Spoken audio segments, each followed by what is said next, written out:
ಇವರೆಲ್ಲ ಹೇಳಿದ್ರು. ಶೇಷ ಅಂದರೆ ಉಳಿದವರು. ಇದು ಪೊಲೀಸ್ರ ಕತೆ, ಪೊಲೀಸ್ ಸ್ಟೇಷನಲ್ಲೇ ನಡೆಯೋ ಕತೆ. ಒಳ್ಳೆ ಟೈಟ್ಲ್ ಇಟ್ಟಿದ್ದಾರೆ, ಶೇಷ ಅಂತ. ಶೇಷ ಅಂದರೆ ಉಳಿದವರು. ಯಾರು ಉಳಿದಿದ್ದು? ತಪ್ಪು ಮಾಡಿದವರ, ಮಾಡದೇ ಇರೋರ, ನಿರಪರಾಧಿಗಳ. ಭಾಳ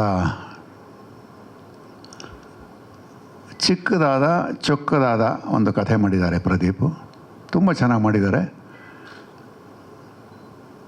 ನನ್ನ ಲೆಕ್ಕದಲ್ಲಿ 15 ದಿವಸ ಶೂಟ್ ಮಾಡಿದ್ವಾ ಅಥವಾ ಇನ್ನೂ ಕಡಿಮೆನಾ?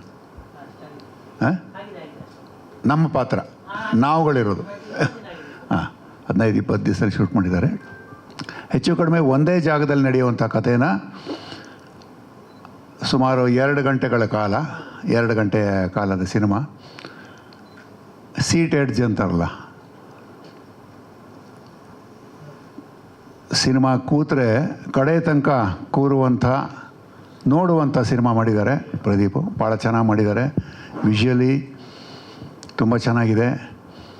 ಪಾತ್ರಗಳು ಪೊಲೀಸ್ ಸ್ಟೇಷನ್ಲಿ ಇರುವಂಥ ಇನ್ಸ್ಪೆಕ್ಟ್ರಿಂದ ಹಿಡಿದು ACP ಇಂದ ಹಿಡಿದು ಕಡೆಯ ಕಾನ್ಸ್ಟೇಬಲ್ವರೆಗೂ ಎಲ್ಲ ಪಾತ್ರಗಳು ಜೀವಂತ ಪಾತ್ರಗಳಿದೆ. ಪೊಲೀಸ್ ಸ್ಟೇಷನ್ ಅಂತಂದರೆ ಬರೀ ಅಫಿಷಿಯಲ್ ಪೊಲೀಸ್ ಸ್ಟೇಷನ್ ಒಂದೇ ಅಲ್ಲ, ಅವ್ರ ಪರ್ಸ್ನಲ್ ಲೈಫಲ್ಲೂ ಹೇಗಿರ್ತಾರೆ, ಪರ್ಸ್ನಲ್ ಮನೆಯ ತೊಂದರೆಗಳಿದ್ದರೂ ಹೇಗೆ ಕೆಲಸದ ವಿಚಾರದಲ್ಲಿ ಕೆಲಸ ಮಾಡ್ತಾರೆ ಅನ್ನೋದನ್ನು ತೋರಿಸಿದ್ದಾರೆ. ಭಾಳ ಚೆನ್ನಾಗಿ ತೋರಿಸಿದ್ದಾರೆ.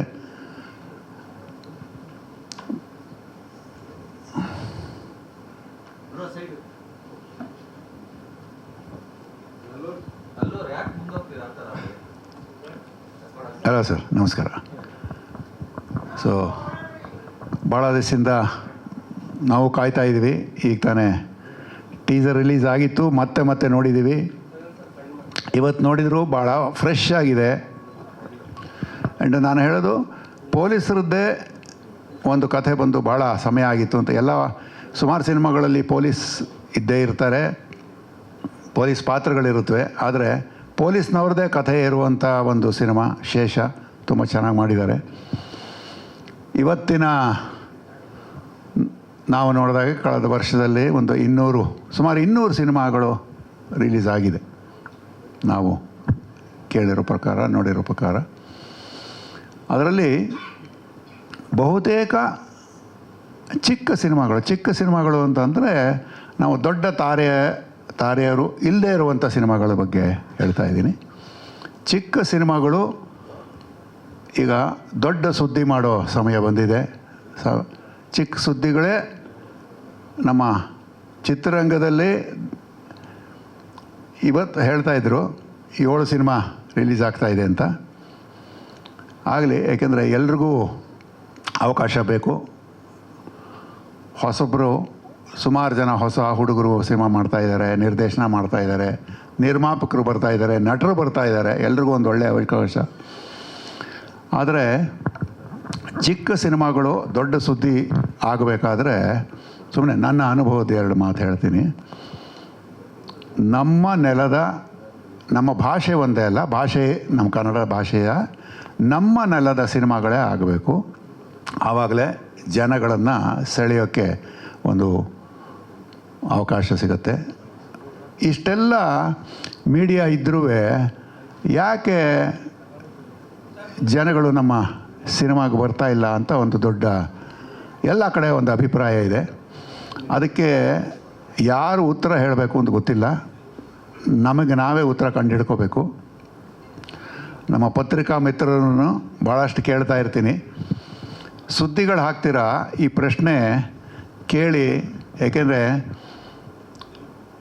ಸುಮಾರು ಸಿನಿಮಾಗಳ ಪತ್ರಿಕಾಗೋಷ್ಠಿಗೆ ಹೋಗಿ ಪ್ರೆಸ್ ಮೀಟಲ್ಲಿ ಎಲ್ಲ ಮಾತಾಡ್ತಲೇ ಇರ್ತೀರ, ಕೇಳ್ತಲೇ ಇರ್ತೀರ. ಖಂಡಿತ ಇದಕ್ಕೊಂದು ನಾವು ಉತ್ತರ ಕಂಡು ಹಿಡ್ಕೊಳ್ಳೋದೇ ಇದ್ದರೆ, ಅಂದರೆ ಉತ್ತರ ಅಂತಂದರೆ ಅದಕ್ಕೆ ಬೇಸಿಕ್ ಏನು ಅಂತಂದರೆ ಸಿನಿಮಾ ಚೆನ್ನಾಗಿರಬೇಕು. ಚೊಕ್ಕದಾದ ಸಿನಿಮಾ ಫಸ್ಟು ಸಿನಿಮಾ ಚೆನ್ನಾಗಿರಬೇಕು, ಆಮೇಲೆ ಖಂಡಿತ ಜನ ಬರ್ತಾರೆ. ಯಾಕೆಂದರೆ ಹಿಂದೆ ಹೋಲಿಸಿದರೆ ಈ ಇಷ್ಟು ಮೀಡಿಯಾಗಳು ಎಲೆಕ್ಟ್ರಾನಿಕ್ ಮೀಡಿಯಾಗಳು ಇಲ್ಲದೇ ಇರೋ ಸಮಯದಲ್ಲಿ ಸುಮಾರು ಸಿನಿಮಾಗಳು ಮಾಡ್ತಿದ್ರು. ಆವಾಗ ನನಗೆ ಗೊತ್ತಿದ್ದಾಗೆ ಸಿನಿಮಾಗಳು ಮಾಡಿ ಸಿನಿಮಾನ ರಿಲೀಸ್ ಮಾಡ್ತಾಯಿದ್ರು. ಈಗಿನ ಹಾಗೆ ಸಿನಿಮಾಗೆ ಬನ್ನಿ ಅಂತ ಯಾರೂ ಕೇಳಿದ್ದು ನಾನು ಕೇಳಿರಲಿಲ್ಲ. ಯಾಕೆ ನಾನು ಸುಮಾರು ವರ್ಷದಿಂದ ಕೆಲಸ ಮಾಡ್ತಾಯಿದ್ದೀನಿ. ದಯವಿಟ್ಟು ನಮಗೆ ಸಿನಿಮಾ ಬನ್ನಿ, ನಮ್ಮ ಕನ್ನಡ ಸಿನಿಮಾ ನೋಡಿ ಅಂತ ಯಾರೂ ಹೇಳಿದ್ದು ಕೇಳೇ ಇಲ್ಲ ನಾನು. ಯಾಕೆ ನಾವು ಮಾಡಿದ್ದಿರಲಿ ಸಿನಿಮಾ ಮಾಡ್ತಾಯಿದ್ರು, ರಿಲೀಸ್ ಮಾಡ್ತಾಯಿದ್ರು, ಜನ ಬಂದು ನೋಡ್ತಾಯಿದ್ರು, 100 days ನೋಡ್ತಾಯಿದ್ರು, ಸಿಲ್ವರ್ ಜೂಬ್ಲಿ, ಗೋಲ್ಡನ್ ಜೂಬ್ಲಿ, ಒಂದೊಂದು ವರ್ಷಗಳ ಕಾಲ ನಡೀತಾಯಿತ್ತು. ಬಟ್ ಇವತ್ತು ಇಷ್ಟೆಲ್ಲ ಮೀಡಿಯಾ ಇದ್ದರೂ ಪ್ರಚಾರಗಳು ಮಾಡ್ತಲೇ ಇದ್ದೀವಿ. ಆದರೂ ದಯವಿಟ್ಟು ನಮ್ಮ ಸಿನಿಮಾ ಬಂದು ನೋಡಿ ಅನ್ನೋದು ಮಾತ್ರ ನಿಲ್ಲಿಸಿಲ್ಲ. ಸೊ ಒಂದೇ ಒಂದು ನಮ್ಮ ಕಿರಿಯ ನಿರ್ದೇಶಕರಿಗೆ, ಈಗಿನ ಪೀಳಿಗೆ ನಿರ್ದೇಶಕರಿಗೆ ಹೇಳೋದು ಅಂತಂದರೆ, ದಯವಿಟ್ಟು ಒಳ್ಳೊಳ್ಳೆ ಸಿನಿಮಾಗಳನ್ನು ಫಸ್ಟ್ ಮಾಡೋಣ. ನಿಧಾನ ಆದರೂ ಪರವಾಗಿಲ್ಲ, ಮಾಡಿ ಒಳ್ಳೆ ಸಿನಿಮಾಗಳು ಮಾಡಿದರೆ ಖಂಡಿತ ಜನ ನಮ್ಮ ಕನ್ನಡ ಚಿತ್ರಗಳನ್ನು ಪ್ರೋತ್ಸಾಹಿಸ್ತಾರೆ. ಆಗಲಿ. ಎನಿವೆ, ಇದೊಂದು ಹೇಳಬೇಕು ಅಂತ ಅನಿಸ್ತು. ಒಂದು ವೇದಿಕೆ ಕೊಟ್ಟರು, ಅದಕ್ಕೆ ಹಾಗಾಗಿ ಹೇಳಬೇಕು ಅಂತ ಅನಿಸ್ತು. ಶೇಷ ತುಂಬ ಚೆನ್ನಾಗಿ ಮಾಡಿದ್ದಾರೆ. ಪ್ರದೀಪ್ ಅರಸೀಕೆರೆ ಭಾಳ ಕಷ್ಟಪಟ್ಟು ಮಾಡಿದ್ದಾರೆ.